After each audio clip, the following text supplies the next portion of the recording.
जब मछली को तेल में डाला तो पटाखे बजने लगे। मैंने कहा वाह क्या बात है। वो इधर देखा तो एक सीख रख के वो पकाई जा रहा था कोलों पे, पता नहीं उसे और कोई आर्डर ही नहीं मिला था। तो जैसे ही हम इधर हुए, इधर ऐसे मछलियाँ पड़ी हुई थी, ये तो बेचारा उठा उठा के इसे ऐसे फेंक रहा था जैसे पता नहीं स्वाब का काम है, और ये चिकन ऐसे पड़ा हुआ है जैसे लावारिस है। तो आगे मैंने कहा कि मैं खुद भी आता हूँ यार, मुझे भी आना चाहिए, क्यों, मेरे हाथ पे चोट भी लगी हुई थी। तो मैंने कहा चलो टेस्ट करते हैं आज मच्छी जाके शेख साहब की, और साथ में हमने फिर वो चरखे का भी इंतज़ाम किया हुआ था। तो यहाँ पे देखें किस तरह मच्छी को लटा के मसाला लगाया हुआ है, पता नहीं कब से लगी हुई है, और इसका टोटे टोटे करके इन्होंने ना रखे हुए हैं, तो बड़ा अच्छा लगा।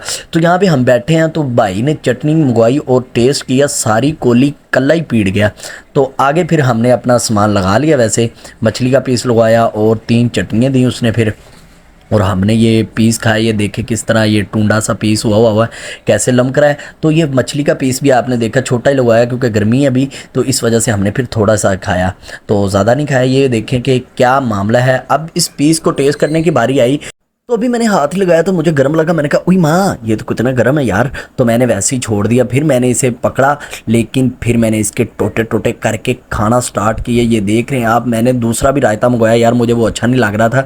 तो मैंने जब खाया उसके बाद यहाँ पे हड्डियाँ ही हड्डियाँ हर तरफ नज़र आ रही थी, हड्डियाँ भी। अगर वीडियो अच्छी लगी तो लाइक करें, कमेंट में अपनी राय का